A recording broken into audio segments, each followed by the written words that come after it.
All right, the Senate will come back to order. Mr. Secretary, are there any objections filed on any of the bills on the local consent calendar? Mr. President, there are no objections filed in the Secretary's office. Is there objection to agreeing to the Porter Committee on State and Local Governmental Operations, which fair will pass the bills on the local consent calendar?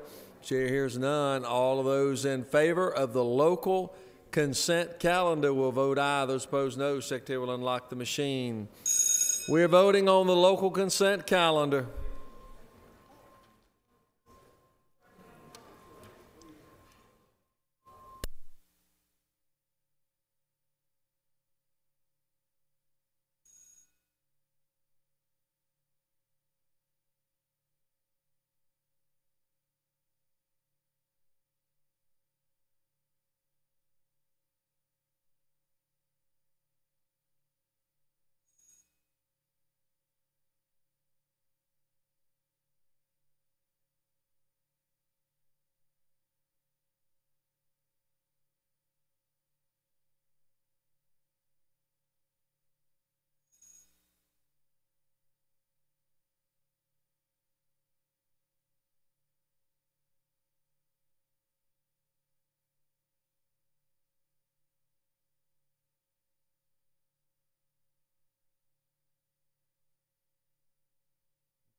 On the local consent calendar, the ayes are 44 and the nays are 1, and these bills having received requisite constitutional majority are therefore adopted.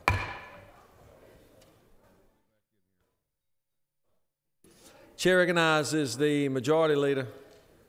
Mr. President, I ask unanimous consent to engross House Bill 142. 142, is there objection? There is objection. What purpose? Senator from 26, rise. Were you objecting? Mr. President, I object to the bill being engrossed. Yeah, it's been objected to. All those in favor of engrossed? Chair recognizes Senator from 41st. You're recognized this time.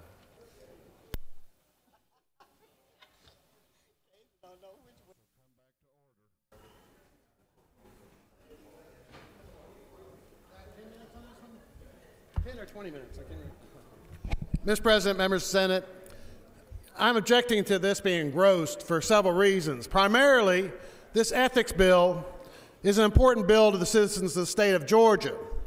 When this session began, myself and other senators introduced ethics legislation. One, wanting independent ethics commission, wanting an aggregate cap for the year, and those bills were never heard. So this would give us an opportunity to discuss and have a chance to have our voice heard.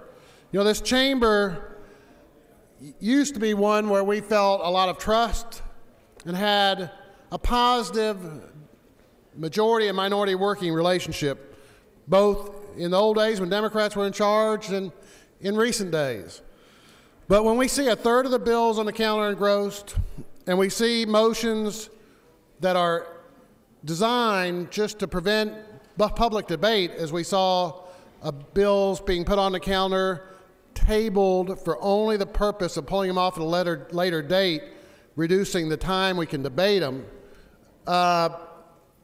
it does bring into question whether those relationships and whether or not the sense of camaraderie we felt in the Senate in the past is being tested. But I urge you vote against this engrossment on Senate House Bill 142. Thank you.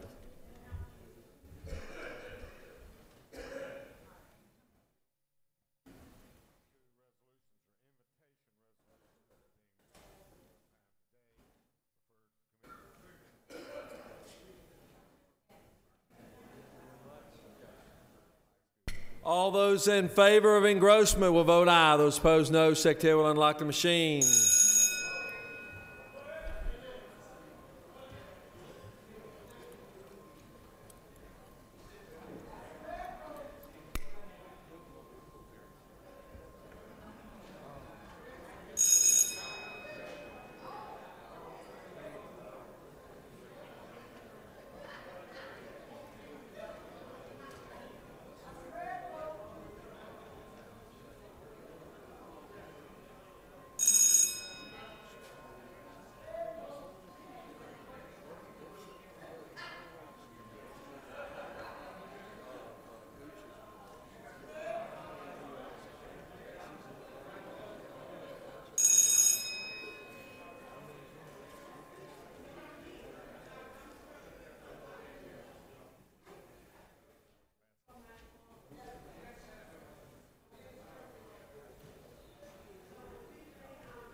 On the motion for engrossment, the yeas are 31 and the nays are 15. And House Bill 142 has been engrossed. Chair recognizes Senator from the 54th. Consent that House Bills 318, 197, 359, and 372 on today's rule calendar be engrossed. And there is objection. You wish to speak again? You wish to speak? No. Chair recognizes Senator 39th. Point of order. What purpose you rise? Parliamentary inquiry. State your inquiry. Can you state the rules as it relates to the engrossment on motion to engross on multiple bills? Well, we're going to vote. I was under the impression that I think it had been worked out with the minority leader on that. We're okay now. All those in favor will vote aye. Those opposed, no. Secretary will unlock the machine. Voting on engrossment.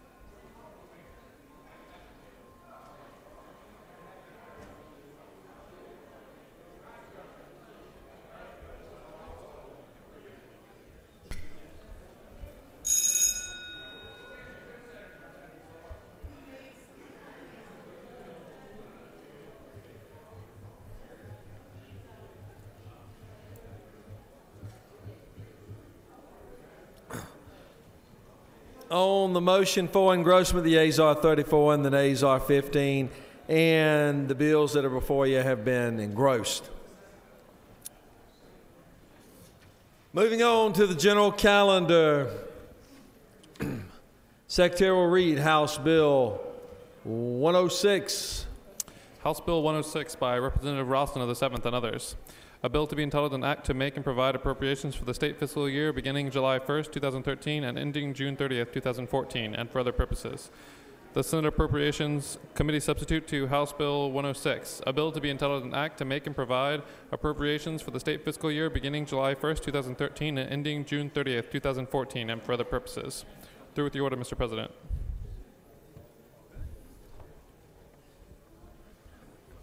Chair recognizes the distinguished appropriations chairman, Senator from the 4th, to present the budget. Thank you very much, Mr. President, members of the Senate. Bring before you the 2014 general budget. It is House Bill 106, and before you on your desk, you have two things. You have a differences report, and you have a budget as well. And I was asked earlier about talking points on the budget, and I'll be glad to, after this presentation, anyone wants copies of my comments, I'll be glad to email them to you or fax them or give you a copy of them if that helps you. We usually do the talking points at the final passage of the budget so you can take those home. So, of course, I'm sure the final budget is going to be identical to the Senate budget, so maybe it would have been all right to do that anyway. But thank you so much, everyone, for your indulgence, and I will certainly make this as painless as possible. I could not do it, though, without thanking the Appropriations Committee members and the subcommittee chairs, particularly for their time. And, you know, the subcommittee chairs have other responsibilities. Mostly, many of them have standing committees, and they take this time and take it seriously, and I really appreciate that very much. We have an outstanding staff in the Senate Budget and Evaluation Office, and I know that many of you are taking advantage of the fine work that this staff does. But let me just tell you just one person particularly that you've seen in here with me, our Deputy Director, Melody DeBussy, as you remember, was pregnant up until last Friday. She worked Thursday night till 7 o'clock, had her baby Friday, was back in the office on Monday afternoon working on bonds and has actually put in some time every day this week. And we have talked to her at home. And I guess the amazing thing is I haven't heard the baby cry one time. It's amazing. So, but anyway, when you see Melody, please thank her. And in regard to that, a number of folks in the budget office have stepped up to help take care of her responsibilities, and particularly Tara Holder, who is a short-termer who's leaving to go to the private sector, which I think is a good sign. But she stepped up and assumed a number of the duties and has been indispensable in this process. So thanks to her and to Jason Fernandez for his work, and for basically to all of our staff, particularly Angela in my office who worked so diligently. So just let me just take a minute or two and go over what the $19.8 billion budget looks like this year. Revenue estimates based on a 5% growth rate over the FY13 revenue. And that new revenue is supposed to fill some of the holes that we've got in our state budget. They were unable to be filled with just the new revenue that we had. So we've utilized, the governor has utilized about $200 million in agency cuts, which are pretty tough because, as you know, our agencies have been cut for the last 4 years. So let me just touch on a few of the holes that, as you think about what you'd like to do with a budget, let me tell you what we had to do with this budget. There's some $224 million in new funds that's going into our Medicaid. And this has nothing to do with expansion. This is basically the present Medicaid program. There's some $129 million that we are putting in a budget to shore up and to keep our retirement system solvent and keep them well funded. There's some $69 million for TRS, $57 million for ERS, that's the Employees Retirement System, a smaller $2.4 million amount for the public school employees retirement system, and $188,000 for our military retirees retirement plan, and that's for National Guardsmen. You may not even know we have one, but we do. It's a very small one. Total $129 million. So added to the 220 or so, we've got some $35 million in funds for the Department of Behavioral Health that it follows with our 4 or 5 year plan and our agreement with the Department of Justice to put new funds into behavioral health. We're moving along that route, but there's $35 million in those funds in this budget as well. We've funded growth in our K-12 system, some 1.36% of growth in our K-12 schools. The $147 million covers not only that, but also the pay scale for teachers as well. Just as a side note, there's now 1.6 million children in Georgia who are enrolled in Georgia's public schools, in the schools themselves, in the brick and mortar schools. They're taught by 118,000 teachers. That's no small number. As I mentioned, the enrollment growth that we funded as well. This an interesting point that we found out when we separated out the, and I'll mention this later on, but we separated out the health insurance. We realized that teachers' salaries are 1/3 of the whole state budget. Teachers' health insurance is 5.6% of the whole state budget. So that's a very sobering number when you think about it. But we're teaching 1.6 million children in our schools. The budget funds enrollment growth in the Board of Regents and colleges and universities, some $72 million. When you add these holes up, these things that we've funded, you've got about $650 million. With revenue growth of $522 million, you can see readily there's a deficit there, and that's what this budget has tried to address. That difference then has been made up by agency cuts, and there's really no other, unlike local governments or the federal government, we can't raise property taxes, we can't write a budget, write a continuing resolution. We have none of those options. The state budget must be balanced, and we do that and then go home. But despite these issues, and they're certainly important, and these are certainly pressing issues, the governor and the House and now the Senate has made some improvements and things that will move our state forward. And I want to take just a moment of your time and touch on those. It won't take long. First on the list is $50 million in bonds for the harbor deepening in Savannah, and that continues our state's commitment to that harbor project. You heard the head of the Panama Canal yesterday talk about how important Georgia's dredging of that harbor is as the Panama Canal gets ready for the Supermax ships. Everybody in the world realizes how important this harbor is for the state of Georgia, and I appreciate your support, and we are just hoping that Washington is going to be coming through with their part of that project as well. The Lieutenant Governor is leading an initiative called Invest Georgia, as after the passage of Senate Bill 224, that we believe will keep new jobs in Georgia, and it'll be utilizing venture capital in Georgia-based technology and bioscience companies and industries. That's a $10 million investment that's utilizing One Georgia funds.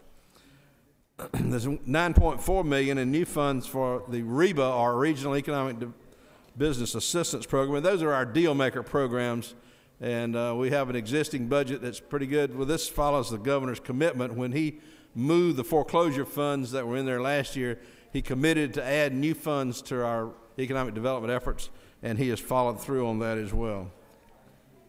So also I mentioned the $10 million in One Georgia plus another $5 million for a total of $15 million in New Georgia and One Georgia funds as well.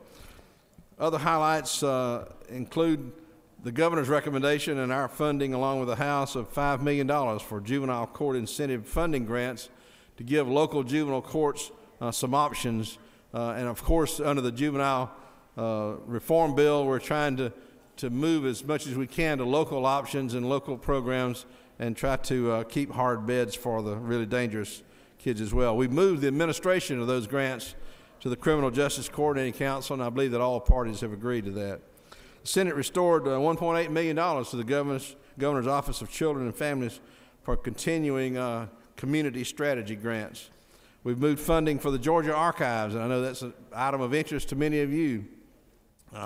We're passing that legislation, and we've moved the funding from Georgia Archives to Regents, and we've included some $300,000 in new funds that we believe will make those services available to the public, along with the assets and the other things that Clayton State and the Board of Regents can bring to the table to help the public access archives. In education, we included $7.2 million in charter school system grants to continue what I believe is our most successful school improvement program, and of course spearheaded by the Lieutenant Governor. The Senate joined the House in restoring $2.6 million in sparsity grants that assist what I would call geographically challenged schools, and that was important to a number of you, and you brought that up with us. The Senate reduced the cut, and this is an item of high interest to some of you. The Senate reduced the cut to school nutrition to zero, restoring some $1.3 million in funds to school nutrition. So the cut that we'll read in the Senate version of the budget is zero.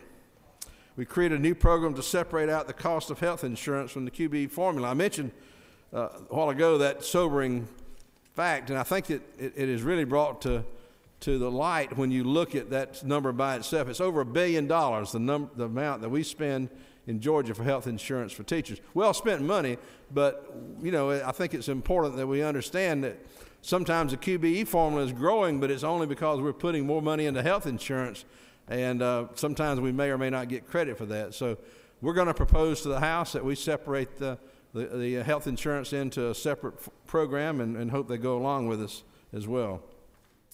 There's no cut to the QBE formula in the Senate budget, but we did fund growth as well. In post-secondary education, the Senate restored the cut to the tuition equalization grants of some $5.25 million, and it helps thousands of Georgia college students attend college this year, and we feel like very important. So that's a restoration that was, important to many of you. The Senate also restored the cut to Gwinnett College of some $8.25 million, and on a further note, we endorsed the plan that's been worked out between the chancellor and the college for a phase out of about 2/3 of the startup special initiative funding for Gwinnett. So that's a position that we'll take and be talking to the House about it in conference. Probably the addition that we are proudest of is the partial restoration of some really horrific reductions for our technical college system. And as you know, there's no more important link in the job creation efforts of our state than our technical colleges. That cut, which was a combination of enrollment drops and budget cuts, totaled some $27 million, and in some cases was as much as 10% of some colleges' budget. So the House restored about $6 million of that cut. I'm proud to report that the Senate has added another $4.5 million to that restoration for a total of $10.5 million in restoration of cuts to the technical college system of Georgia. In addition, in the governor's budget, and agreed to by the House and the Senate, was $6.5 million that was added to help provide assistance for students and grants for students who are taking courses in strategic workforce development type jobs. These are mainly truck driving courses and nursing programs as well, and early childhood, I believe, is the third one. So this $6.5 million will help lower the tuition costs for students all over the state. We hope jumpstart our efforts to continue growing and hopefully help enrollment as well. The Board of Regents, with the governor's cooperation, some $56.9 million in equipment bonds was added to the House and the Senate budget for projects that were completed this year. We had construction projects that were being completed that we had not funded the equipment for.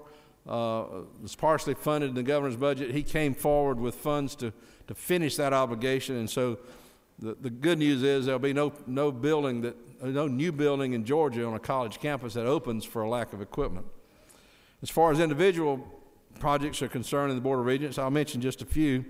$58.8 million for Georgia State's Humanities Law Building. There have been an interesting mix of titles, I guess that is, humanities and law, but that's what they named it. So some $10 million for a larger health services and counseling center at Georgia Southern, $45 million for a new cancer research center at Georgia Regents University, $10 million for a military and veterans academic and training center at Middle Georgia State College. The $17 million, and this is an item of interest for a number of you, the $17 million in our budget for most of the cost of the new science building at Clayton State University, and that's a project that's been a long time coming, and we're just a hair short. We're going to hope to find that money in conference. The Regents have developed a list of $5 million or less small capital projects, and Senate members, in many cases, cooperated with their House counterparts to fund half in the House, and we added half in the Senate on a number of those, and the House funded completely some. When you add all that up together, there's some $62 million in small projects, and here's why that's important. As our enrollment begins to slow a little bit, the buildings we have on campus, a good investment is to enrich those buildings and rehab those buildings to make them either fit a new purpose or modernized to more adequately fit the needs of the college. So we think that's a good program. Help spread the bond money around the state, and I don't know what the count was, but there's a college that's receiving those funds all over the state. In technical college construction projects, our budget includes, along with the House's cooperation, $12.19 million for the Wiregrass Technical College Allied Health Building, $8.26 million for a health sciences building at the Swainsboro campus of Southeastern Technical College. There's a couple of things we're disappointed that we weren't able to completely restore or completely fund, and you know that happens when we have to put back some things that the House cut, and we have to fund things that are important to our budget. There's always some things that we don't get done. So there's a couple of items that I know are important to some of you that you're hearing about. And I just want you to know that we're going to be discussing these in conference. One of them is the 0.74 provider cut in Medicaid. The House restored that cut. The Senate was unable to restore more than half. We put half back. So it'll be on the table in conference, and we'll be discussing that. And hopefully between the two bodies working together, we'll be able to find that difference and restore that cut as well. The other one was out-of-home foster home care providers. The House put in a long-needed 3% increase for those. it's well deserved. In our putting together the pieces of our budget, we were unable to only get halfway there, so we restored, or we included 1.5%. So we're 1.5% apart, and we certainly hope that we can make that happen in conference.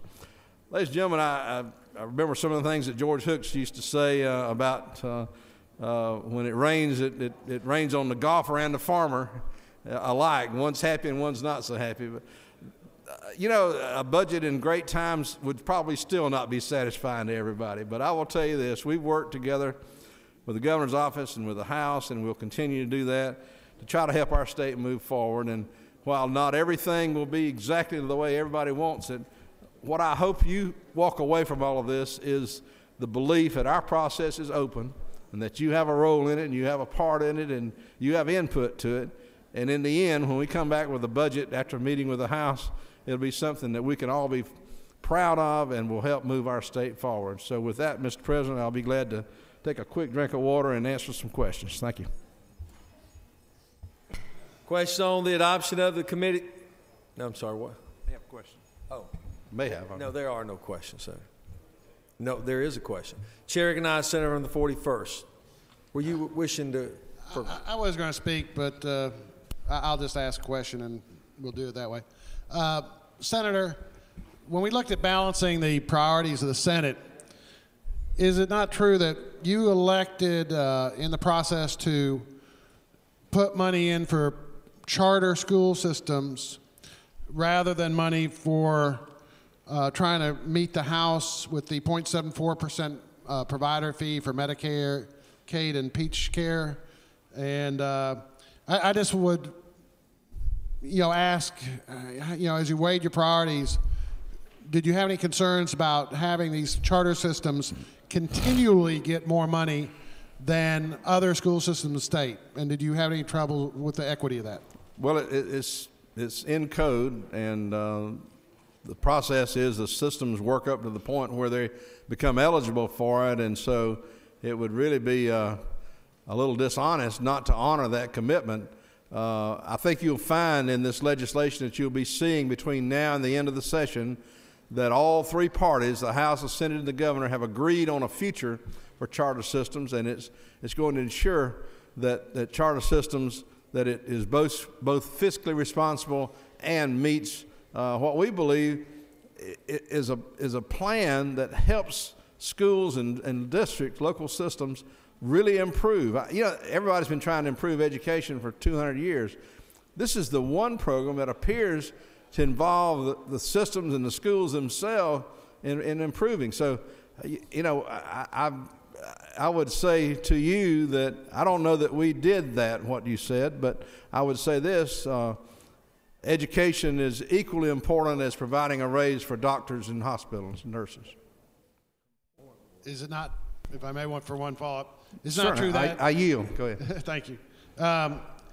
Is it not true that my intention was to say schools are extremely important, but my concern was really the equity that we have some non-charter school systems, that there's less money that could have been spread out more evenly? Well, in the scheme of things, it's a very small amount. It does not, as a percentage of the QBE formula, it's infinitesimally small. I don't know what it is, but it's not much. But I would just say this.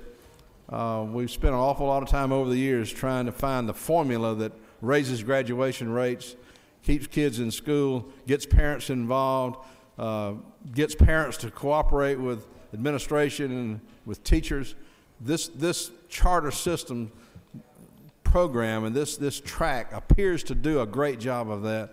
And, the little bit of cost that's involved is basically replacing the money they've spent. It's not really new money for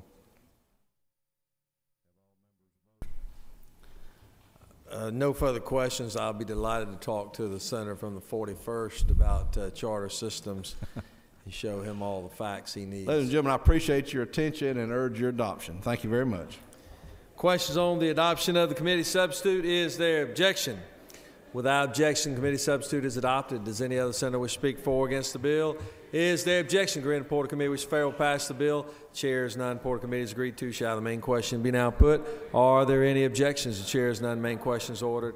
Shall this bill now pass? Questions on the pass of the bill. All those in favor of the bill will vote aye. Those opposed, no. Secretary will unlock the machine.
On the passage of the bill, the yeas are 51, the nays are 0, and this bill, having received the requisite constitutional majority, is therefore adopted. Chair recognizes Senator from the 4th.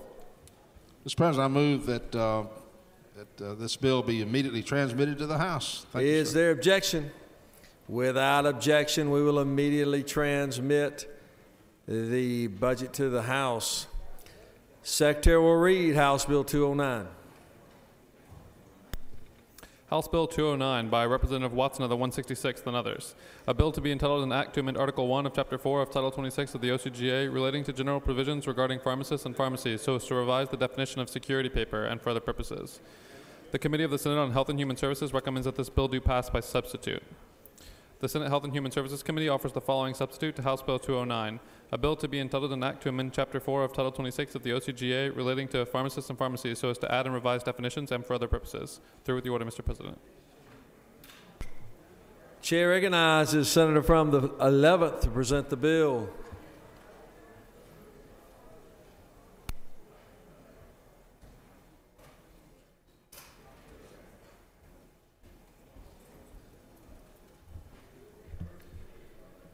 Thank you, Mr. President. I rise to request support of House Bill 209. To summarize this bill, it will allow prescription pad or paper that is approved by the Centers for Medicare and Medicaid to qualify as security paper for prescriptions that are scheduled 2 and 3. It will provide for out-of-state persons and pharmacies to obtain a non-resident pharmacy permit through the Board of Pharmacy. It will also make revisions to pharmacy law in regards to licensing and liability issues. And finally, it revises provisions related to compounding drugs, all in order to protect the safety and health of our fellow Georgians. If there are no questions, Mr. President, I yield the well. There are no questions, Senator. Questions on the adoption of committee substitute. Is there objection? Without objection, the committee substitute is adopted. Does any other senator wish to speak for or against the bill? Is there objection to grant the report of committee which failed pass the bill? Chairs none. Report of committee is agreed to. Shall the main question be now put? All those in favor of the bill will vote aye. Those opposed, no. Secretary, unlock the machine.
On the passage of the bill, the yeas are 49, the nays are 0. This bill having received requisite constitutional majority is therefore passed.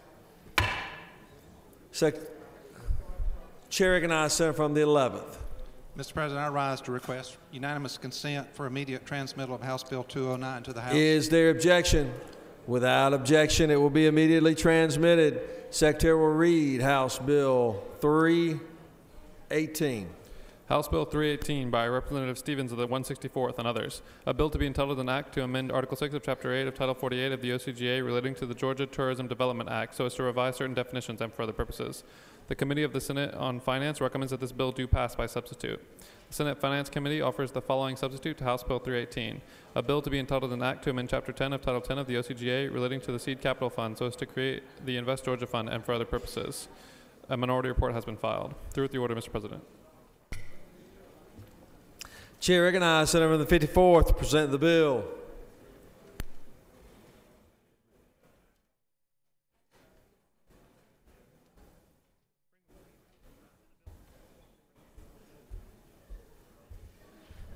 Thank you, Mr. President. House Bill 318 is the Economic Development Tourism Bill, which came out of our Finance Committee with a couple of different provisions. I'm going to speak to you first about the pieces that are part of the governor's legislative agenda for this session. On page 19, section 7, you'll see the Georgia Tourism Development Act. This legislation amends the existing Tourism Act by changing some definitions. Also allows for local governments at their discretion to participate in the refunding process for sales tax back for tourism attractions. It specifically excludes from tourism attraction entities that are primarily retail in nature. Has to be a tourist attraction other than for retail purposes. And then looking at page 19 as well, section 6.1, this is a provision for refund for Zoo Atlanta. And Zoo Atlanta is looking to expand their herpetological, reptiles and amphibians center, and this allows them to participate on an ongoing basis in benefits that they've been provided in the past, and of course other zoological or aquarium businesses would be able to apply for the same consideration. Also in the legislation now is the Invest Georgia Act. The Invest Georgia Act would create the Georgia Tech Advanced Technology Development Center. Would house a 5-person board focused on high-tech innovation companies in Georgia. These will be appointed by the governor, the lieutenant governor, and the Speaker of the House. And it would allow and authorize the state to fund, but it does not include the funding of this board at this time. It also includes an angel investor tax credit extension that you'll see on section 6, pages 17 and 18. Mr. President, I would yield for questions. I confess that the sections that are part of the governor's package are more familiar to me. If you have specific questions outside that, I would ask my good friend and the chairman from the 8th to come down here if I get beyond my depth. But I'd yield for questions. Otherwise, I ask your favorable consideration and yield the well. There are no questions, Senator. Thank you, Mr. President. Questions on the adoption of the committee substitute. Is there objection? Without objection, committee substitute is adopted. Sorry. Senator from 31st. You're recognized to do so.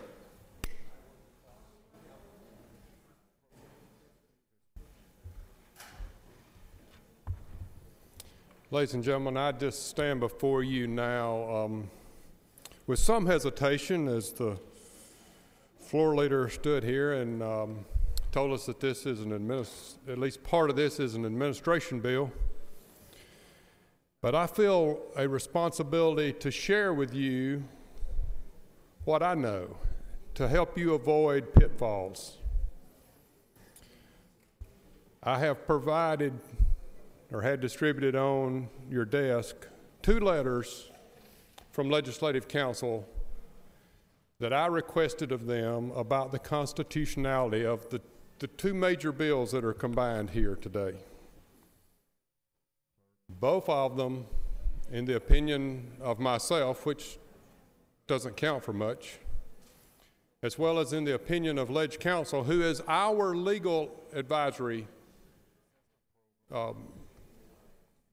branch, if you will. That's the lawyers that the taxpayers pay for us to have to guide us in our work here.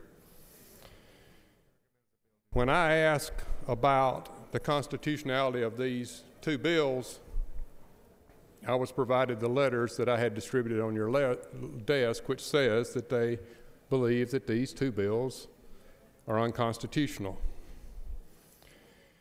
Now, maybe you have a hard time understanding all this, and honestly,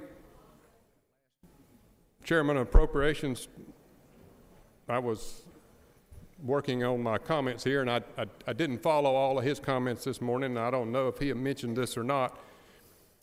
But in the budget that we just unanimously voted for includes an appropriation of $10 million to this new program, with an anticipated additional $90 million over the next 5 years.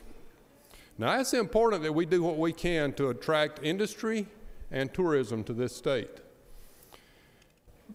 But our Constitution provides a structure by which the legislature is supposed to operate and conduct itself. And it does that for the protection not only of you and I, but for the people of Georgia.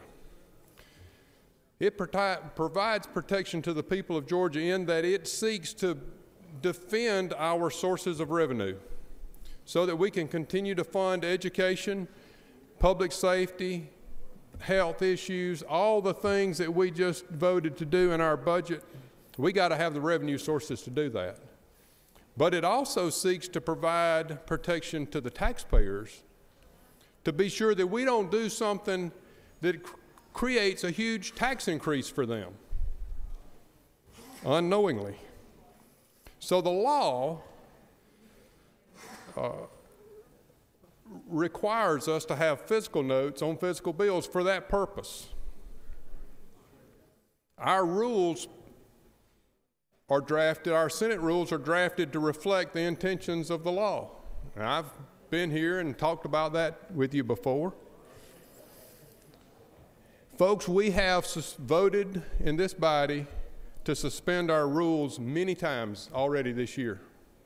We adopted the rules on the first day, and I think the next motion was to suspend them to do something different than what the rules said. And we can continue to do that. That's within our powers to suspend the rules. We can change the rules on a moment's notice. 2/3 vote, we can change the rules. We can make the rules say whatever we want to. But we cannot do that with the Georgia law and with the Georgia or U.S. Constitution. And there's a reason for that, to protect the citizens of Georgia. So I'm not going to ask you whether to vote for or against this bill. I just would not want you to reach up there and push a red or green button without knowing what you're voting on. And I've provided that letter to you. I know that in every situation that I've ever inquired of Ledge Council about legislation that I thought would be a good idea for Georgia, if it was in violation of the, if it was perceived to be in violation of the state constitution or the U.S. Constitution or some other code, whichever lawyer over there in Ledge Council I was talking to usually told me that when I started laying out my proposal. And there's been some times that I've disagreed with them and said, I want you to draw it up anyway. I want to get some more opinions. And when they drafted legislation that they believed to be unconstitutional for me, right on top of it was a letter from Ledge Council that says, we believe this to be unconstitutional. Now, I can't speak to the bills that are a part of this House Bill 318 that we're voting on today. I suspect that the author of that bill got himself a letter, himself or herself, when it was drafted. I suspect that Senate Bill 224, or whatever the other number is, that the author of that bill also got one of those. But I'll bet you've never seen a bill in that notebook that had that letter still attached to it that said, "We believe this is unconstitutional." So I've tried to provide information for you so you can make an intelligent vote here, something that you don't go home and regret having voted for or against. Mr. President, I yield the well. You willing to take questions, or? Senator from the 41st, you wish to be recognized for a question? Yeah, would the senator yield? Yes, sir. Senator, you had mentioned that this $10 million appropriation is a tip of the iceberg. You referred to $90+ million. Now that would have to go through the appropriations process, and could you just explain a little bit more what that would be for? Yes, sir. You probably know more of this than I do, but the way we appropriate money is through the appropriations process. We can't obligate a future legislature. And honestly, I haven't found the line in this budget, but I'm told that we did appropriate, in fact, the first $10 million that's proposed in this bill. I think the next year is 15 or 25 million, and anyway, over 5 years it gets to a total of 100 million. Senator, further yield? Yes, sir. Now this money is supposed to be invested and may actually bring back some return to the state, or have you looked? And I know you're talking mainly about the aspects of what you feel is in compliance with the Senate rules and the process. So I don't want to take you down too far on this road if you want to go, but I was just wondering, you know, have they projected a return on the investment here or not? To my knowledge and in my reading of the bill, there is no projected return. It does talk about if there are returns that the money is rolled back into that fund. But here is where you definitely get into a gratuities problem. Let's suppose that we invest in a company that fails. These are high-risk companies. These are startup companies. Let's suppose that we invest in a company that fails. There is no return, and that has very clearly been a gratuity.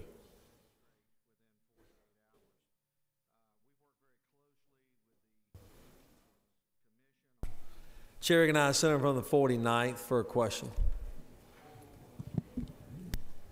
Does the Senator yield? Absolutely. Thank you, Senator. I have a great respect for your attention to detail and your pursuit of the truth. When was this bill originally approved? 3/18. I don't. It was in February, around the 13th or 14th legislative day, I believe. I did look that up. It qualified as being introduced before the 20th day, which would have otherwise prohibited its debate and consideration. And what committee did it come through? It came through the Senate Finance Committee on our side, and I assume that it was Ways and Means on the House side. I can't speak to that authoritatively. Thank you, Senator. No further questions. No further questions, Senator. Chair recognizes Senator from the 54th to close the debate.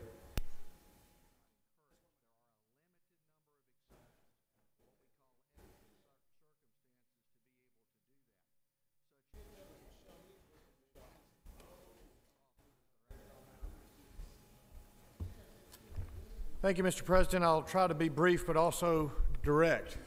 Constitutionality is an important topic. I do want to point out that the original passage of the Georgia Tourism Investment Act actually was in 2011. My friend from the 49th came through the Senate Finance Committee chaired by the senator from the 31st at the time.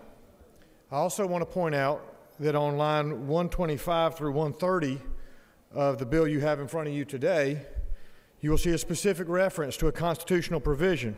Article 3, Section 9, Paragraph 6G of the Georgia Constitution provides that the General Assembly is authorized to provide by law for the creation of a seed capital fund from which funds shall be dispersed at the discretion of the Advanced Technology Development Center for the University System of Georgia to provide equity and other other capital to small, young entrepreneurial firms engaged in an innovative work in the areas of technology, manufacturing, or agriculture. Funds shall be dispersed in the form of loans or investments, which shall provide for repayments, rents, dividends, royalties, and other forms of return on investments as provided by law. That's what the Constitution says. That's the provision of the Constitution that's referenced in this bill. It's the same bill you voted on March the 5th of this year by a vote of 49-3 to pass. The balance of the legislation had perhaps the same issues in 2011, but this body passed it. So did the House, signed by the governor. We are amending existing law with respect to those provisions and making it better for investment in Georgia. I ask your favorable consideration, and I yield the well. Does any other senator wish to speak for or against the bill? Is there objection agreeing to Porter Committee which fair will pass the bill? Chair is none. Porter Committee is agreed to. Shall the main question be now put? Are there any objections? The chair is none. Main question is ordered. All those in favor will vote aye. Those opposed, no. Secretary will unlock the machine.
On the passage of the bill, the yeas are 42 and the nays are 4. This bill, having received requisite constitutional majority, is therefore passed. Secretary will read House Bill 131. House Bill 131 by Representative Clark of the 101st and others. A bill to be entitled an act to amend Part 3 of Article 6 of Chapter 2 of Title 20 of the OCGA relating to educational programs so as to define a certain term and for other purposes. The Committee of the Senate on Education and Youth recommends that this bill pass by substitute. The Education and Youth Committee offers the following substitute to House Bill 131. A bill to be entitled an act to amend Part 3 of Article 6 of Chapter 2 of Title 20 of the OCGA relating to educational programs so as to define a certain term and for other purposes. Amendment 1, Senator Carter, the 42nd, and others offer the following amendment. Amend the Senate Education and Youth Subcommittee substitute to House Bill 131 by inserting after scholarship on line 5 the following: to amend the code section 20-3-519 of the OCGA relating to definitions relative to Hope scholarships and grants so as to change the requirements to be a Zell Miller Scholar and for other purposes. Through with the order, Mr. President.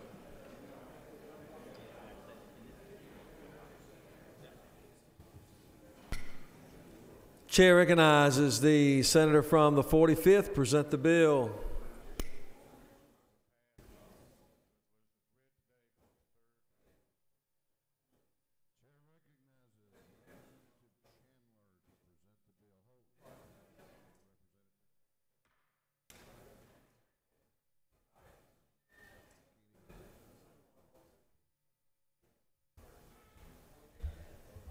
Thank you, Mr. President, members of the Senate.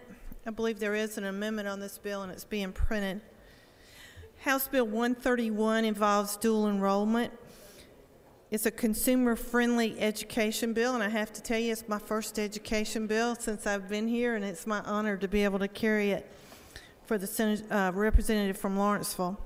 Students who take advanced placement or AP courses or international baccalaureate IB classes can get an advantage of a 0.5 from the Georgia Student Finance Commission when they are calculating grades for the Hope Scholarship. The 0.5 advantage is given on the teacher's grade without reference to the AP or IB exam grades that are returned mid-summer.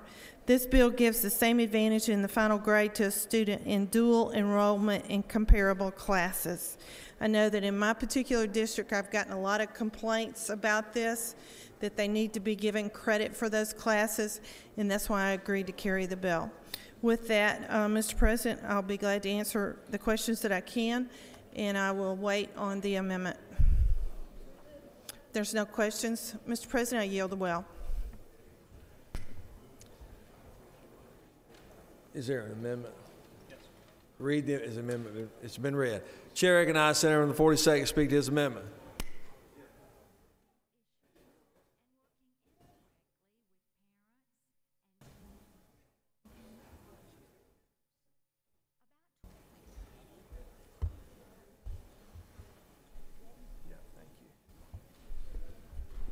Thank you, Mr. President. Colleagues, this is a very brief amendment.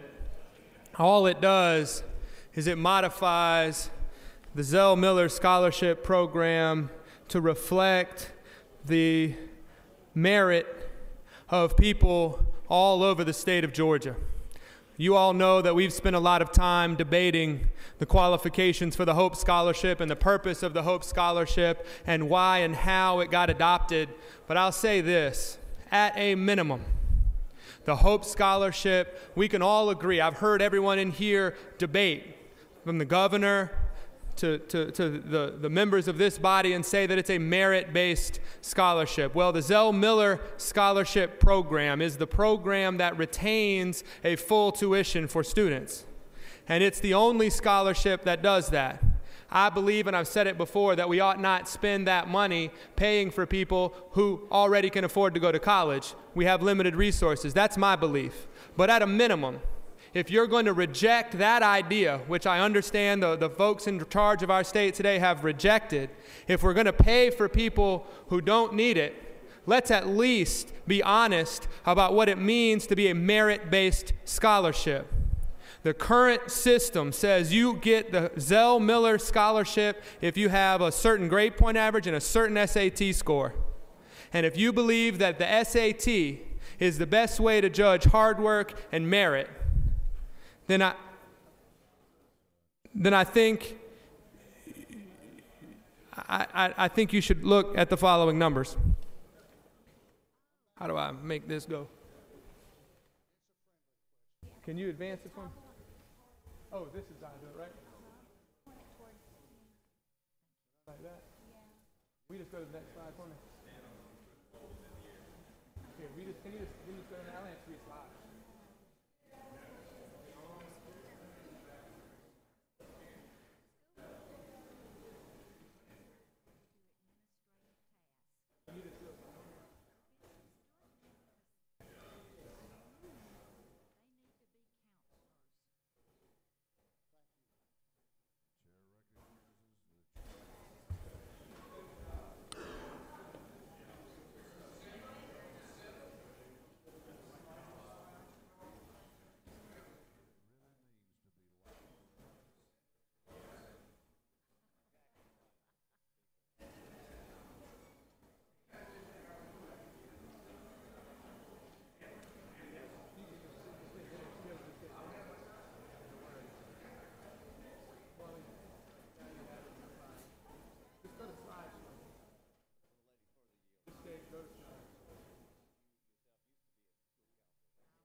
So what these numbers reflect is the following. In Senate District 11, which is in southwest Georgia, there are 73 Zell Miller scholars, and we spend $396,000 on those scholars. Now, if you believe that that this is based on merit, and these are the best and brightest, well, our state respects the merit of 73 people in that Senate district. Now, if you'll go 2 down, in Senate District 56, which is in North Fulton, you have 448 Zell Miller scholars, and we spend almost 10 times as much money. We could keep going. Senate District 7 in southeast Georgia, if you'll change one more, there's 108, and we spend $535,000 on those scholars. Senate District 48, there's 570, and we spend $3.5 million almost. Again, that's almost 10 times as much money as we spend in rural Georgia. Now, does that mean that there's more merit in those Senate districts? This is equal population. And yet we say that they have that much more merit, that we're going to spend that much more to educate those kids. And when we sit here and say the best and the brightest, well, apparently all of the best and the brightest live in Fulton County or Gwinnett. And if you want to keep going, we can look at a lot of other districts, but you all know what we're saying. And the question is, and I'm not picking on folks from where my family lives, but the bottom line is we don't do this right.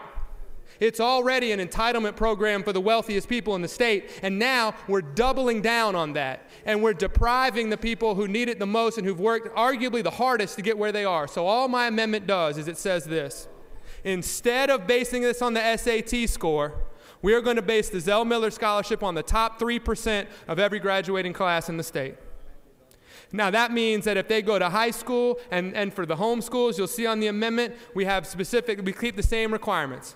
But in every single high school, we're going to say if you do everything that your community asks of you, and you're in the top 3% of that high school, and you can get into college and you meet the other requirements, then you'll be a Zell Miller Scholar. There is no reason not to do this. Right now, the vast majority of the Zell Miller scholarships that we give out, they go to 2 schools, Georgia and Georgia Tech. And I love those schools. I went to one of them. But we cannot say that this program is designed to recruit for those 2 schools. It has to be a statewide program. It has to be something that someone in every single community should have access to. And it doesn't make sense to punish rural Georgia because the SAT scores aren't as high. It doesn't have to do with merit. It doesn't have to do with hard work. It doesn't have to do with anything else. And so the question that I have is, do we want to respect the best and the brightest from every community, or do we want to take an artificial rule, an artificial score, and say those are the people that we respect the most? I'll yield for questions. The top 3% of every high school in Georgia, it is a merit-based issue. It has nothing to do with merit versus need. It only has to do with being fair and honest about who it is that we want to support. And if you want to support people from every single community, then we should do that. And it should be the best and the brightest from every single community rather than using an artificial score like the SAT to determine merit. And I'll yield for questions, Mr. President, if there are any. Chair recognizes Senator from the 40th for a question. The senator yield. I'll yield. Senator, if I understand properly, then what I'm looking at on lines 14 to 19 on AM 1344, we have the Zell Miller Scholarship for the HOPE program, which means helping outstanding pupils educationally. And based upon your amendment, if I'm reading it right, you're telling me that if the top 3% of the kids in that particular school's grade point average was 2.8, then they'd qualify for the HOPE scholarships, or 2.6 for the Zell Miller Scholarship? Is that what you're telling me? What I'm saying is that if you are in the top 3% of your graduating class as determined by grade point average, right? As determined by grade point average, yes. Then if you are graduating from an eligible high school with a grade point average in the top 3%, and you're eligible for a Zell Miller Scholarship. Now listen, you still have to get into college. You still have to meet the attendance or the admission requirements of wherever it is you want to go to school. But just because you're not going to Georgia Tech because your SAT score is not high enough, that doesn't mean we're not going to honor you with a Zell Miller Scholarship. The question is, if you are in the top 3% of your high school by grade point average and you get into school, you would be eligible for a Zell Miller Scholarship. I don't think there are high schools, I don't know, but I don't think there are high schools where the top 3% is as you described. Further yield? I'll yield. This scholarship, the Zell Miller Scholarship, was designed for the kids who have demonstrated academic merit. That's why the 3.7 was in there. That's why the SAT score's in there. That's why the ACT, not just one benchmark, but several options there.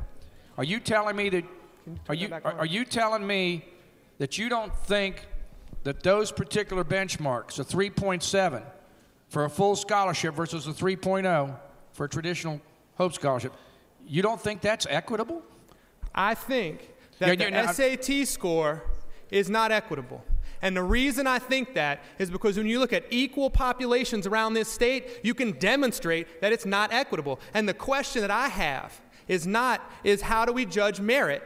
And your position, as I understand it, is the SAT is how we judge merit. I mean, if that's true, maybe that's how we should assign chairmanships in here. You know what I mean? I think there's a lot of things we can do with the SAT score if we want to. But I don't think that that's true. I don't think that's how we should do that. Because I think there's a lot of other ways to do it. And I would say if you are in the top 3% of your high school class in Senate District whatever, in rural Georgia, in North Fulton County, in wherever, that you deserve because you're the person who has achieved the best in your high school class, that we deserve to honor you wherever it is you go to school. It doesn't have to be at Georgia. It can be at ABAC or anywhere else. For the yield for a final question? I'll yield. I guess what I'm having a hard time understanding is you're taking an arbitrary percentage of 3% and you're talking about population only up here. And last time I checked, population only isn't the determinant if someone's done an outstanding job academically or anything else. It's not. You're using a population number is what you're using. You said comparable population. The population doesn't have a hoot to do about it. And I don't have to be a statistics major to figure that out. And I guess my point is this. If you think there's 10 times as many students in one Senate district from another, then you may have a point. But these are districts of equal population. And the problem is this. You've got the high school graduates in Senate District 11, and you've only got 73 that have that SAT score. But you've got 3% of the students in that district that, in my view, should be qualified because they've done everything that they can. They're in the top 3% of their high school. And the question is the state going to send them to school on a merit-based scholarship? And your answer is no.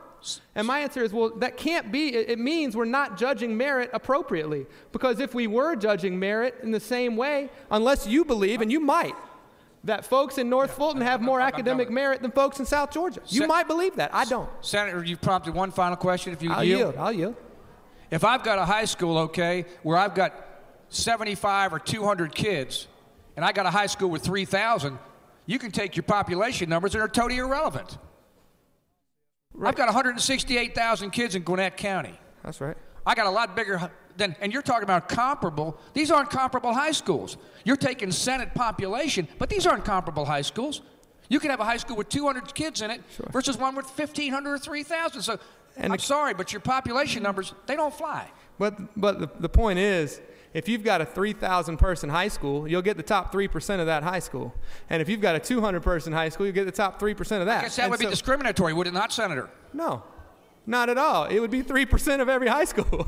All I'm saying you with these numbers is there's the same, Gwinnett County has a bunch of people. It's also got a bunch of Senate districts. The reason I use Senate districts is because I know that we just passed a law that says there's the same number of people in every district. That's correct. So all I'm saying is with given the same number of people in each district, this is what we're getting. The number of high school students in a particular high school is irrelevant. You're going to have the top 3% of a high school. If it's a big high school, you'll have a big group of people. If it's a small high school, you have a small group of people. Okay, Senator, I will not ask you any further questions, but I think your math is funny math. Well, there's a number of folks evidently that think the same. The board's lit up, and I really don't want to debate this all day, and I doubt that y'all do either. Chair recognizes Senator from the 4th. You wish? Oh, okay. Senator from the 34th, you burning up in desire to ask a question? Okay, well, good. Let's move on. Senator from the 54th. Thank you, Mr. President. I Are will you try burning? to be brief. I don't feel like I'm necessarily Okay, inflamed. let's move on. Senator from the 19th. Are you burning? Yeah, he's burning. Okay, Senator from the 19th is burning. Let's let him ask a question. Thank you, Mr. President. With Senator Yield. I'll yield. Senator, I'm not sure that I don't agree with you. I guess I probably would agree with you if I was from the 56th or the 48th, but my district's much like the district from the 11th, where the average household income is $40,000 and can't necessarily hire the best teachers. My question is, though, in your plan, does the total amount of payout change?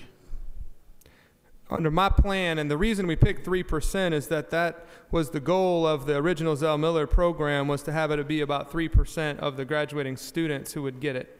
And in fact, what will happen under our plan is that because you're dispersing the payouts over the entire university system, rather than concentrating it on the most expensive schools, you'll have about the same number of students who receive the Zell Miller Scholarship. But they're going to go to school all over the state instead of being concentrated on the most expensive schools. So it's going to be less expensive, in my view, if we do it this way, because you're going to be paying the full tuition at Georgia Southern or at Abraham Baldwin or at any of these other schools around the state, rather than the full tuition at Georgia Tech or Georgia, which is where the vast majority of the current Zell Miller scholars go. So it actually saves money as well. Senator from the 28th, you. Thank you, Mr. President. Does the Senator yield? I'll yield. If I could add one statistic, is it not true, according to the College Board themselves, that already over 25% of all college-bound participants of the SAT score above 1,200 combined on these two areas? Your bill will inadvertently limit access if it's successful. 25% of all college-bound students who take the SAT score higher than 1,200. That may be true. I don't have those numbers, but I don't think that would cause us to limit access in any way, because you've got folks that have a 3.7 or don't. You've got folks that have made the grades in their high school or they didn't. And I think at the end of the day, the folks who do well on the SAT are still going to be eligible for the Hope Scholarship it's newly constituted, which pays for a certain percentage of their income. Pays for a certain percentage of their tuition. So the question is, who do we honor with the highest scholarship and a full ride? And I think we ought to honor people who do the best in their high schools. Senator from the 34th. This one's not the burning one. It's just a question. All right. Thank you. Will the senator yield? I'll yield. Senator, I'm trying to make sure I'm clear on what this amendment is attempting to do. And from a layperson and just a mom, is that not trying to get every high schooler in the entire state of Georgia that finishes in the top 3% of their class an opportunity for a higher education? Yes, that's exactly what it's doing. Thank you so much, Senator, for that clarity. Chair recognizes Senator from 22nd for a question. Thank you, Mr. President. Senator, I appreciate you bringing this before us. Does the Senator yield? I'll yield. Senator, is it not true that with the most recent legislation that was passed, we have fewer number of students who are qualifying for the Hope Scholarship than previously? I believe that's correct. Does the Senator further yield? I'd have to look back at the numbers and make sure. Does the Senator further yield? I'll yield. Senator, with your proposed amendment, is it not true that you, in fact, expand opportunity with this as it relates to line 18, where you're saying 3%, as opposed to limiting access? We undeniably expand access to the Zell Miller Scholarship for the state of Georgia, because the best and the brightest students from every single high school will be eligible. Does the Senator further yield? I'll yield. Senator, I couldn't agree with you more. Again, being a numbers guy, as I look at this, by essentially removing that 3.7%, 3.7 and 1,200, you are in fact expanding opportunity for more students to have access to the Zell Miller Scholarship with this amendment, and it is in fact a good amendment? I would agree with that. I will clarify this.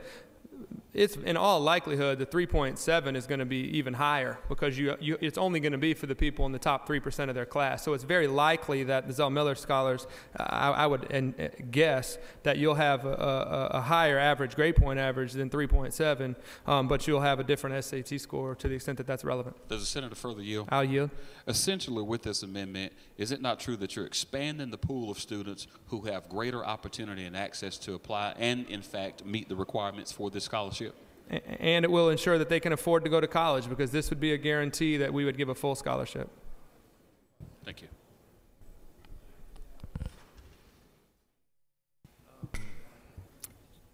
Chair recognizes Senator from the 36th for a question. Thank you, Mr. President. Senator Yield. I'll yield. Senator, isn't it true that with this approach that you're proposing, we have a much greater likelihood that we would be putting in place a policy that would reach children who perhaps did not have the benefit of being raised in a home with college graduates as parents. Yes. And that opportunity of opening the door for first-generation college students has been demonstrated time and again to have an impact far beyond what one would imagine, and that your approach, it seems to me, is going to reach out across the state and reach these children who didn't have the benefit of being raised in a home with college-educated parents who are going to contribute to the upbringing of that child in a certain way. And isn't that a tremendously worthy impact that you're seeking to make, and that we could all agree on we would want as a state to do? Yes, absolutely. And the bottom line is these are only students who have worked their tails off in their high school and done everything that their community has asked of them. And the question is, should they be shut out because they can't afford it? And I think the answer should be no. And just if you'll yield for one further question. I'll yield for one point of question. Isn't it true that the way this Hope Scholarship got recrafted with this Zell Miller Scholar full ride with these extremely high standards, that we've ruled out access for a lot of children whose families thought they could rely on a Hope Scholarship and cannot afford college otherwise? I would agree with this caveat. I don't think these standards are necessarily higher than the standard that we're talking about. We're talking about a very high standard, the top 3% of every single high school class. A lot of the people who are in this Hope Scholarship program, or the Zell Miller Scholarship program now, are not in the top 3% of their high school. They're somewhere else. They got a 3.7 and they got a 1,200 on the SAT. But the bottom line is, this is just as rigorous, if not more. The question is, do you want a standard, a high merit-based standard that respects every single community in the state, or do you want one that only respects a very small number of communities? And with that, I'll yield the well, Mr. President. Thank you, Senator. Thank you. No, listen, you did us all a great favor. Question is on the adoption of the floor amendment. Is there objection? There is objection. On the amendment, you want to do that at your desk, or you want to come to okay, you're recognized. Close the debate. Senator from the 45th.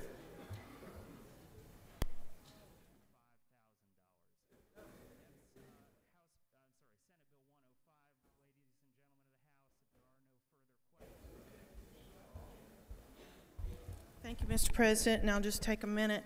But I did want to rise and say that I am opposed to Amendment Number 1. And if you look up here on the board, I believe that we have seen this same display. It's already gone. This Senate District 11, Senate District 48. We have seen these numbers, and we have had this debate about 3 times on this floor, where I've almost memorized those numbers. And this amendment and this proposal has been voted down before. And I believe the reason it's been voted down is because you're taking away a merit-based scholarship. I am the daughter of parents who graduated from the 6th grade. My daddy was a plumber and a steam fitter. My mother graduated from the 6th grade. I believe a scholarship is something that you look forward to, that you earn, that it is merit-based. That's why it's called a scholarship, because you've worked hard and you've gotten it. What this amendment does is it eliminates that 3.7 grade point average and your SAT score of 1,200. And I believe, I'm the chairman of the Health Committee. I've never done an education bill, but I get lots and lots of emails about dumbing down of America, dumbing down the students of Georgia. And I believe that that is what is trying to be happening and occurring when you take away a merit-based and a grade point average that you have to accomplish. And I also agree with the senator from the 40th that it is funny math, because I come from a county that does have 168,000 students. In Gwinnett County, and my high schools are Mill Creek High School, maybe be 3,500 students, 4,000 students, and you're going to take the top 3% from that. What about those other students that are there? Is that equitable to say that I'm going to compare Mill Creek High School to a high school that's in Vienna, Georgia? I don't think so. I don't think that's at all, because I believe my students work just as hard and they have better SAT scores. They have higher SAT scores and they could be considered. The other thing that struck me is very apparent, and we hear it all the time out here in the halls from the university professors, from the Board of Regents. You're sending us students that cannot compete. They cannot read and write. You have to go to the University of Georgia. You have to go to Perimeter College. You have to go to Georgia Gwinnett College and take remedial courses. Those remedial courses take a lot of money. If you send someone there with a 2.5 or a 2.0 grade point average coming out of high school, how are they going to be able to compete? To me, that puts a child at a disadvantage when you have to take those remedial classes and you're taking money away from students who have a better grade point average and a higher SAT score. So I ask you to defeat the amendment, and I ask you to vote favorably for House Bill 131. Thank you very much, and I yield the well, and I will not answer questions. Thank you. Does any others, the questions on the floor amendment authored by the senator from the 1st. All those in favor will vote aye. Those opposed, no. Secretary will unlock the machine.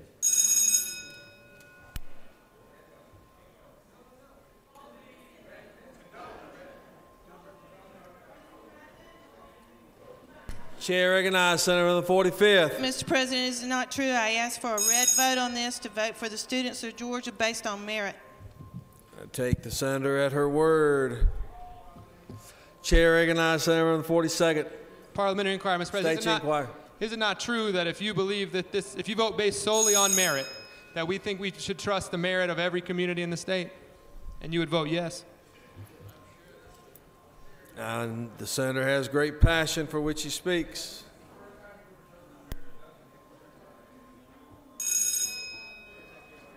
My secretary, my request to speak light is still on. You got it.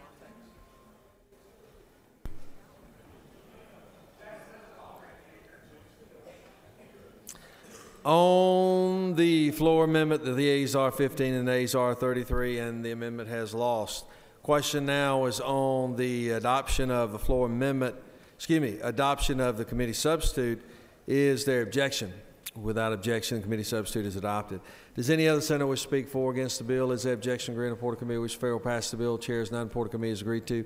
Shall the main question be now put? Are there any objections? Chair is none. The main question is ordered. Shall this bill now pass? Questions on the pass of the bill. All those in favor vote aye. Those opposed no. Secretary, unlock the machine.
On the passage of the bill, the ayes are 44 and the nays are 5, and this bill having zero constitutional majority is therefore passed.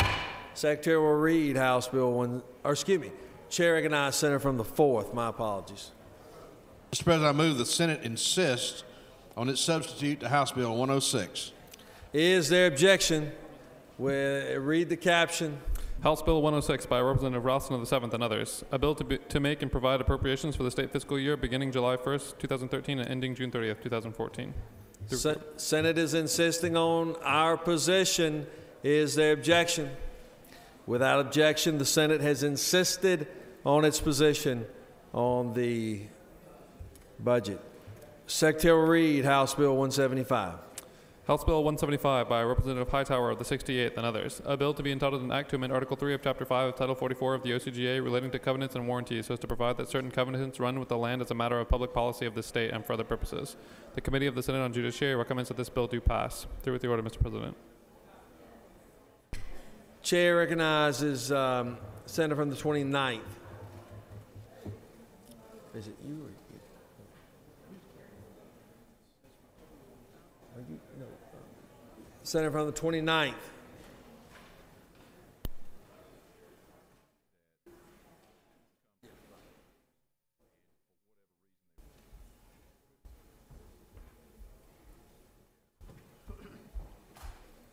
Thank you, Mr. President. It's my privilege to present to the Senate House Bill 175. This bill simply provides that covenants recorded on property by the owner shall run with the land, simply codifies existing case law on the subject. If there are no questions, Mr. President, I'll yield the well. Thank you, Senator. No questions. Does any other senator wish to speak for or against the bill? Is the objection? Grant the report of committee which fail pass the bill. Chairs none. Report of committee is agreed to. Shall the main question be now put? Are the objections? Chairs none. Main question is ordered. Shall this bill now pass? Question on the pass the bill. All those in favor of the bill will vote aye. Those opposed, no. Secretary will unlock the machine. Senator from the 54th will be standing by for the next bill.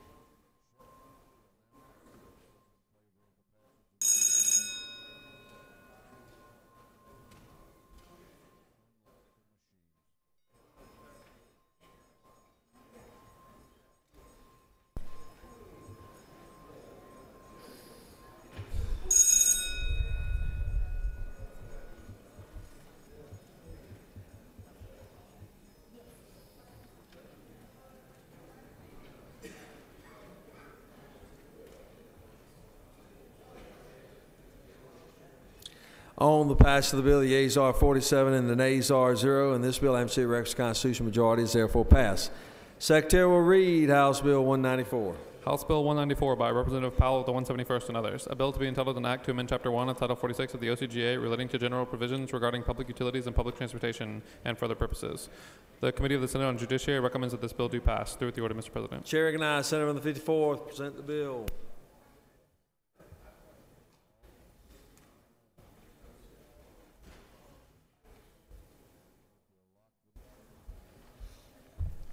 Thank you, Mr. President. It's my privilege to present to you House Bill 194, which puts gas companies on the same footing as railroads, electric companies, other utilities when it comes to venue for litigation in Georgia. It passed the House unanimously and out of the Judiciary Committee unanimously. And if there are no questions, Mr. President, I'd yield the well and ask for favorable support.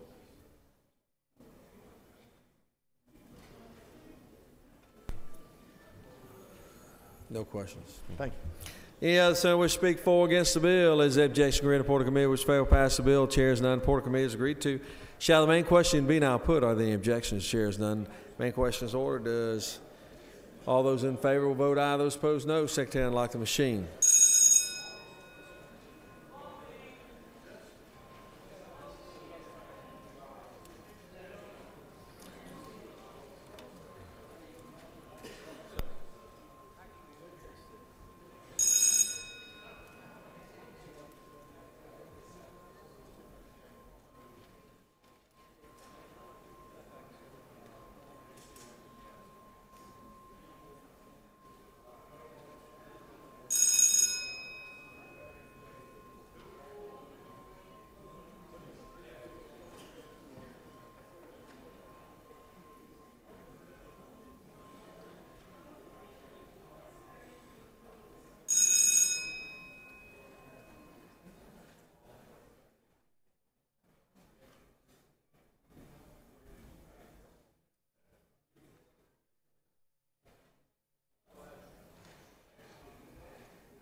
On the passage of the bill, the yeas are 45, the nays are 0. This bill has a constitutional majority and therefore is passed.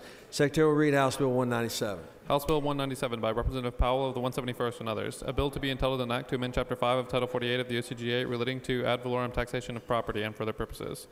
The Committee of the Senate on Finance recommends that this bill do pass by substitute. The Senate Finance Committee offers the following substitute to House Bill 197, a bill to be entitled an act to amend Chapter 5 of Title 48 of the OCGA relating to ad valorem taxation of property so as to provide for a revision of the requirements for land that is classified as bona fide conservation use property and for other purposes. Through with the order, Mr. President.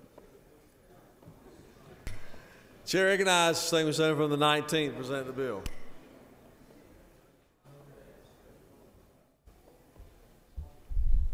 Thank you, Mr. President. Ladies and gentlemen of the Senate, this is some cleanup language as it relates to the CUVA program and the Forest Land Protection Act. Up to this point in time, you couldn't use ecological purposes. I mean, you couldn't just grow the timber without cutting it to qualify, so this qualifies it for ecological use. It deals with the issue of being allowing egress and ingress into the property without being penalized for it.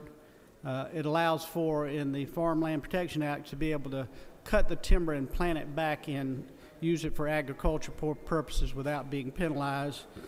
It allows for the appeals of appraisals by the county and how that's done, who does it.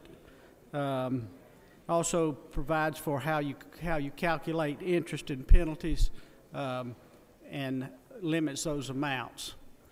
Mr. President, if there are no questions, I'd yield the well. Senator from the 41st wishes to ask a question. He's recognized to do so. Senator, yield. I do. Senator, wasn't this tax break kind of sold to protect large areas of timber and forestry land? Well, there are two. The CUVA program, which is really to protect the family farm, and you have to be an individual or kin to those folks to qualify there. The Farmland Protection Act, you have to have at least 200 acres in the program, and there's no limit on the mountain land. That was to protect the forest land. It brings the two in compliance in some areas, and as well as some other measures. But it does. The intent of both is to stop losing farmland to development and timberland to development. It's a property tax issue. Senator, yield for a series of questions. I do. The legislation changing, the previous legislation makes it possible for a timber corporation to sell up to 200 acres of timber and not lose their protection. Why is that a good thing? Why do we want to allow them to divest and allow that flexibility? It doesn't necessarily have to be a timber company, but it could be. It still has to qualify under the CUVA program. I mean, you just can't put it in development. You have to put it in farmland or something that qualifies under the CUVA program. You can sell off 200 acres or change the use of 200 acres, but you can't. It still has to qualify under the CUVA program if you move it out of the Forest Land Protection Act. Thank you. You can't just sell it to a developer and qualify. Senator, is it not true that right now this program is supposed to raise some money and the state is supposed to share in the cost and owes local governments about $22 million? We do share in the cost of the Farmland Protection Act, the Forest Land Protection Act, but we don't share in the cost of the CUVA program. And it is not true in the Forest Land Protection Act, we owe local governments $22 million or more? We do, and there's provision, there's some question that may arise between how they calculate their property tax so that the state would have to pay a larger portion than we really think we should. So it creates an appeals process. That appeals process is the who and what's used to calculate those penalties and is in the bill as well. So we feel like we're protecting the state by what we've done to the bill. No further questions, Senator. Thank you, Mr. President. Question on the adoption of the committee substitute. Is there objection? Without objection, committee substitute is adopted. Does any other senator wish to speak for or against the bill? Is there objection to grant the Porter Committee which fail pass the bill? Chairs none. Porter Committee is agreed to. Shall the main question be now put? Are there any objections? The chairs none. The main question is ordered. Shall this bill now pass? Questions on the pass of the bill. All those in favor of the bill will vote aye. Those opposed no. And the secretary will unlock the machine.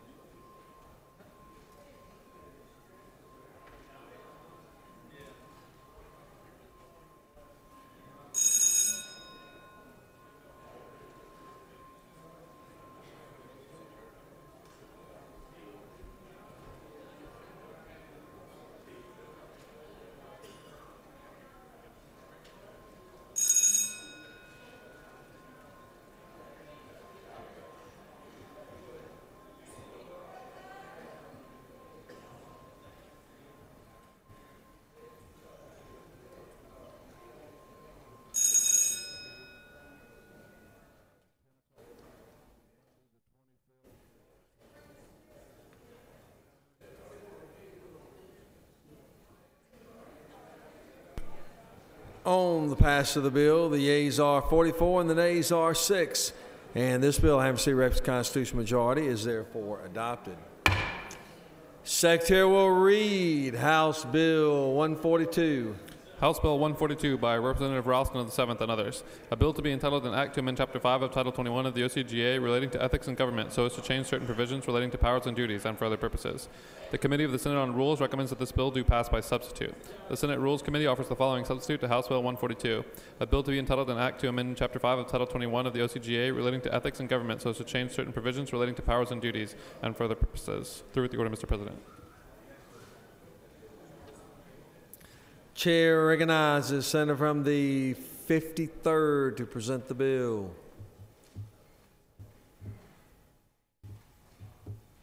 Let's see, is he?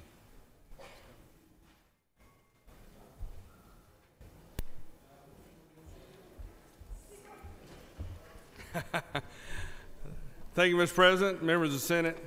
I am so glad to be here today to talk about one of my favorite subjects, and that's ethics in government. And the Georgia Senate is going to lead the ethics reform here today with this presentation, with the bill that's before you.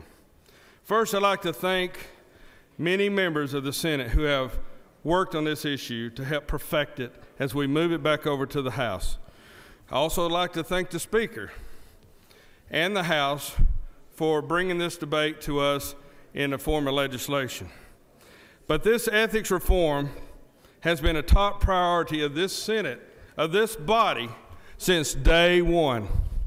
That's right. In a bipartisan effort, we put into our rules ethics to make sure the members listen to the will of the people this past summer. As you know, this past summer, at least in the Republican primary ballot, by over 87% did they say a $100 cap should be the gift ban for legislators. Well, we listen to the people. So we're now passing, or hopefully passing, the strongest ethics bill that's ever been under the gold dome of this great building. This bill that we're proposing today will change the culture here in the Capitol. It will improve the relationships with the public, even though I know that the members of this body are all ethical. But if the public don't believe that, then we have a lot of work to do. But this bill is what the public is asking for. So with this issue, we lead with tremendous progress made under the ethics reforms that's going to be adopted today from the very first day of our legislative year this year, as we adopted in the Senate rules the $100 gift ban, or the gift cap, for every senator in this room.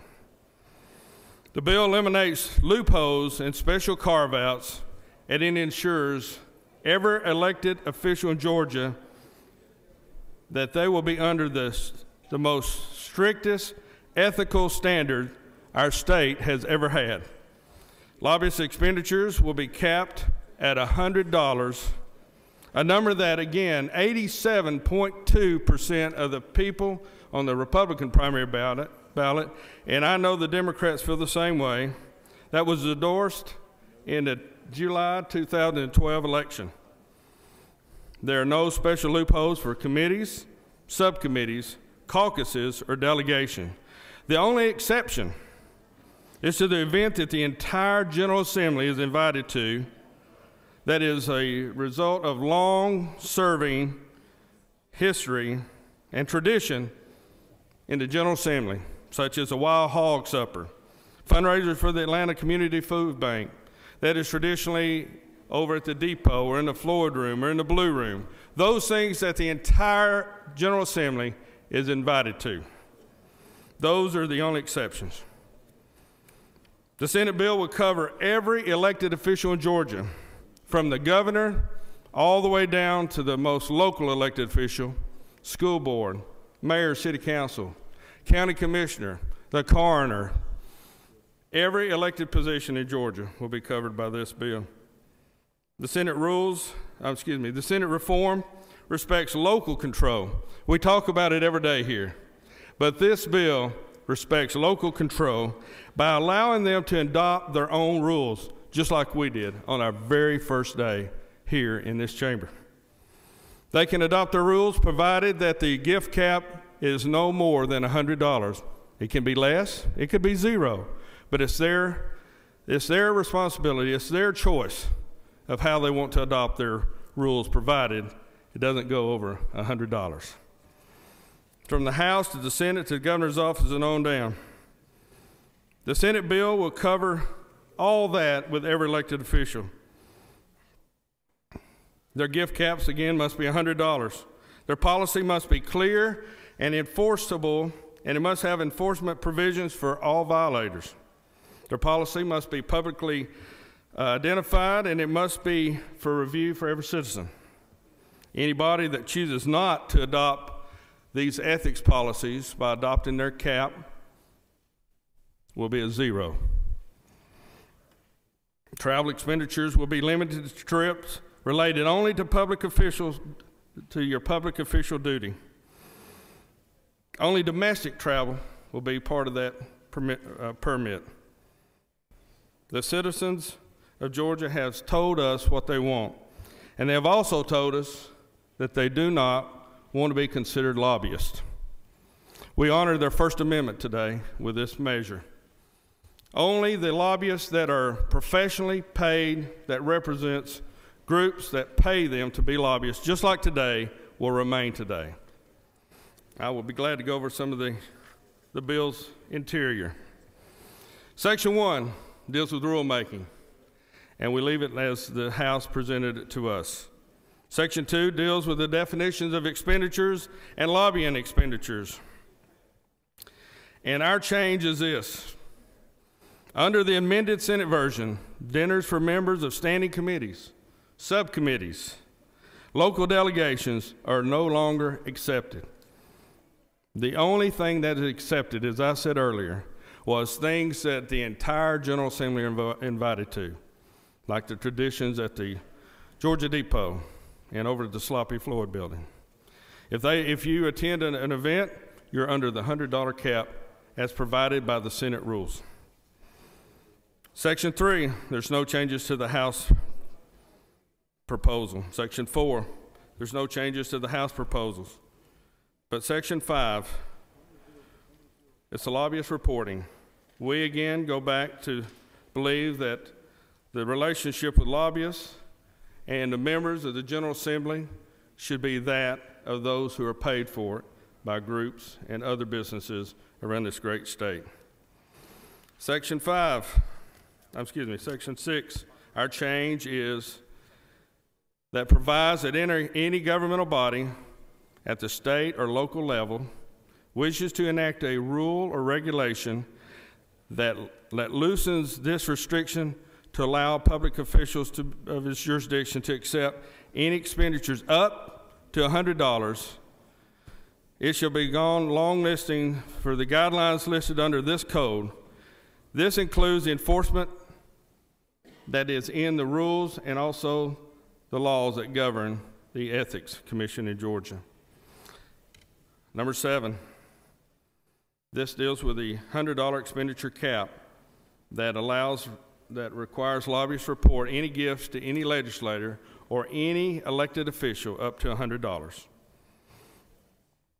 Number 8, there's no changes to the House proposal. Mr. President, I am proud to stand here today to deliver to you the strongest ethics proposal under the Gold Dome's, let me say that right, under the Gold Dome's history. I am proud that we present this to you today, and I'll be happy to answer any questions. Chair recognizes the senator from the 48th for a question. Will this gentleman yield for a Certainly. series of questions? Yes, sir. Isn't it true that in the absence of an ethics policy that this legislation will completely ban gifts from lobbyists? That's correct. Isn't it true that this legislation eliminates any loophole for committee meetings? Absolutely. Isn't it true that this legislation eliminates any loophole for subcommittee meetings? Yes. Isn't it true that this legislation eliminates the loophole for the caucus for the political party caucus in either the House or the Senate? It is true. Isn't it true that this legislation eliminates the loophole for any other caucus of the House or the Senate? Isn't it true that this legislation eliminates the loophole for any local delegation? It's true. Isn't it true that this legislation will prohibit any lobbyists paying for spouse travel? It's true. For family travel? It's true. For staff travel? That's correct. And for travel to any foreign country? That's correct. Thank you, sir. Thank you, Counselor. Senator. Chair recognizes Senator on the 42nd for a question. Well, Senator Yield. Yes, sir. Is it not true that this is also the first bill of the year that actually deals with moral turpitude?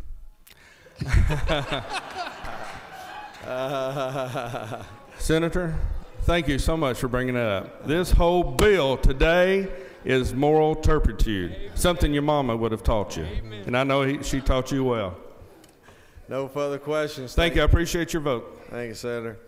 Chair recognizes Senator from the 29th speak to the bill.